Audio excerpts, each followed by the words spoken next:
د انلاین سوداګرۍ د ځانګړي پروګرام یا فریلانس مرکز د اطلاعات او کلتور وزارت د ځوانانو چارو معینیت لخوا په کابل کې د حسابدارۍ انسټیټیوټ په انګړ کې پرانیستل شو. په کابل کې د دغه پروګرام په لومړي پړاو کې به د هرات، کابل، کندهار، کندوز، خوست او ننګرهار ولایتونو شاوخوا 50 تنه ځوانان د انلاین سوداګرۍ ډیزاین او سافټویر په برخه کې وروزل شي. ټول لاس سره ورکو، هر څوک چې د کار سړی په موږ کې وي هغه راپورته کړو، هغه ته د کار زمینه برابره کړو، په هغه پسې کوشش وکړو.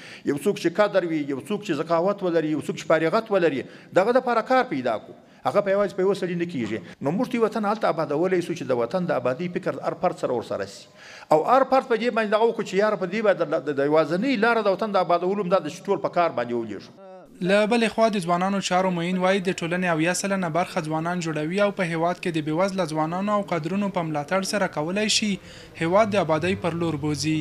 د افغانستان دغه سرمایې ته په کتلو باندې چې په افغانستان کې الحمدلله ځوانان لرو، موږ دا وپتېله چې داسې پروګرام باید موږ په افغانستان کې دلته شروع کړو چې د افغانستان ځوانان په کور دننه کې دلې هم کار وکړي، ښه اقتصاد هم ولري او په عین حال کې د افغانستان پرمختګ او پیشرفت زمینه برابره کړي. دا پروګرام تر دې وړاندې په بلخ او هرات ولایتونو کې پلی شوی او د هیواد په نورو ولایتونو کې به هم پلی شي.